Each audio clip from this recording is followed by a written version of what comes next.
wing it. So I really hope I don't cuss. First of all, I want to thank Jared and Sarah's parents for making this day possible, for sure. And before I get to the main toast, I guess I want to kind of do a little mini toast. You know, I mean, this is filled with people that Jared and Sarah love, and I don't know if you came from 600 miles or 20 miles away.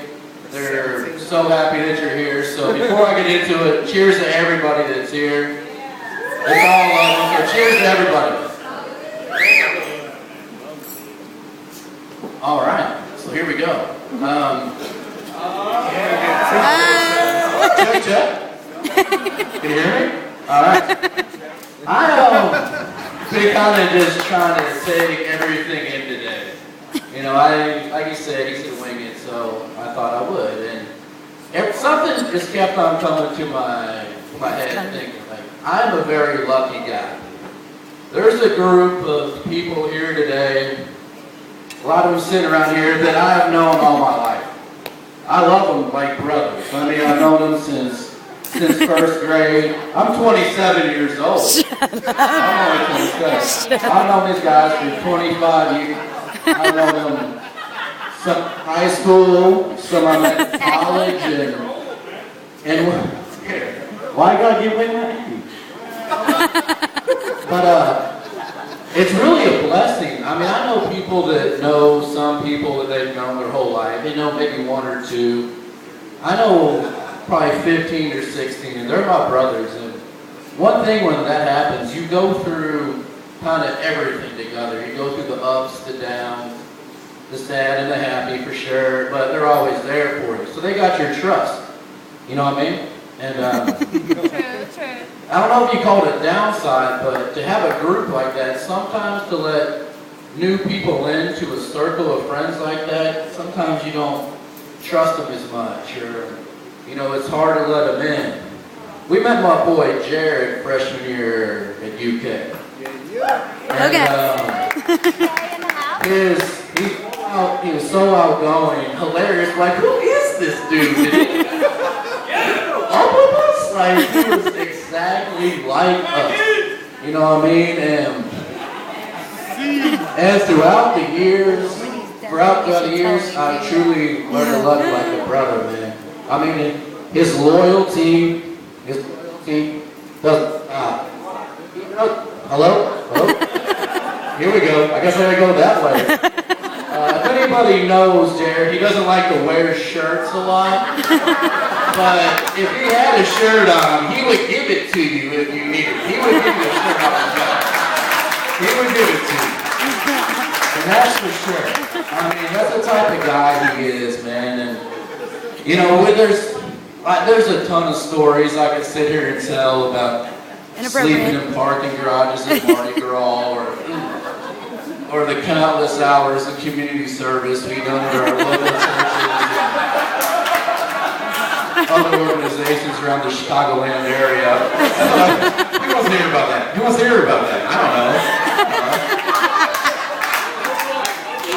We're here to party, right? We're here to party. You don't want to hear me talk, but there is one story that at the end of it, I think May 5th? Here we go. So it was a Sunday morning in Chicago, a day just like this. And if anybody knows Chicago in the summer, they have a lot of street fests, block parties. They're awesome. They are a good time. Me and Jared were out the night before doing community service. And I woke up with a headache. I don't know what caused it. Jared had it too. It was weird. Like, man, we both have headaches. This is crazy. Let's go get some food. We loved it. And so me, Jared, and our third roommate, you guys have seen him today. Laura talked about him. His name was Gus. Our third roommate, sloppiest dude I've ever lived with. Drooled everywhere, put his junk on stuff. Gus, come on, man. love Gus. It's a scientific fact. Ladies love. Me, J-Rock, and Gus strap it up, roll a couple blocks down the street to a block party. We're feeling a little down. Funnel cakes, corn dogs. Now I'm ready for beers. And so I'm like, Jared, where should we get the beers? Is a beer tent there? Is a beer tent here? I don't know the exact words of the conversation, but Jared's like, gee whiz, David, there's a beer tent over there, and that lady looks pretty attractive. So me being the gentleman that I am, ew, Jared, come on. But yeah, let's go over there. So we get over to this beer tent, jokey joke, hey, I'm Jerry, David, and we strike out. But thankfully, there was a stage right next to the tent. This dude was, what's that called? Didgeridoo. Didgeridoo, the Australian thing, I mean. Didgeridooing it. Would bring a tear to Crocodile Dundee's eyes. So we're sitting there watching this didgeridoo like, oh, yeah. And then we hear a voice from the left, and I can't do a great, Chicago accent, but it was like, hey, can I see your dog? We're like, oh. It was like we looked at each other. Gus strikes again. Yes. Gus. And we look over, and it's the lady that we got beers from a second ago. We're like, oh, score. So we go over. Hey, I'm Jared. I'm David. My name's Sarah. And so Sarah, Jared says a little something. They start talking like, hey, I'm David. David? Oh, cool. Y'all look like you're doing good. I could tell Jared had these flowing locks back there. He wasn't bald, shaved head. Yeah, they were just everywhere, glorious. And so I was like, hey, I'm going to go peep out DJ Didgeridoo and see if he's got CDs for sale or something. Anyway, the moral of the story is I remember how happy he was when he came back and how excited he was. Oh, I got a number. You can get it. Thanks for rubbing it in. And I like to call that story the day that Sarah fell in love with Jared. And me too, Weeds. Me too, my friend. And like I said at the beginning of the speech, I was a lucky guy, and after that day, I got a fourth roommate, Sarah, and she was over all the time.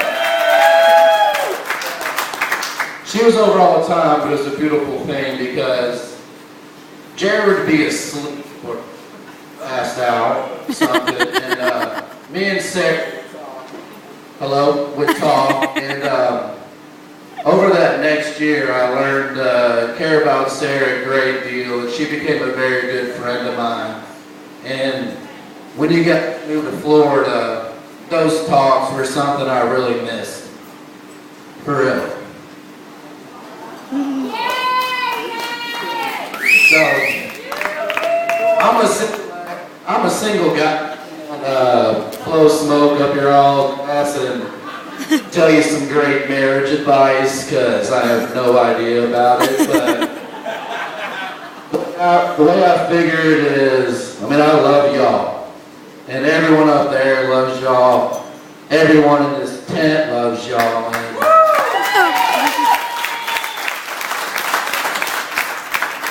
And I know how much Jared loves you. Ever since y'all went to Jog Grill on your first date, my choice. And I know Sarah thinks Jared's alright. So I figured, the preacher said something through the thick and thin.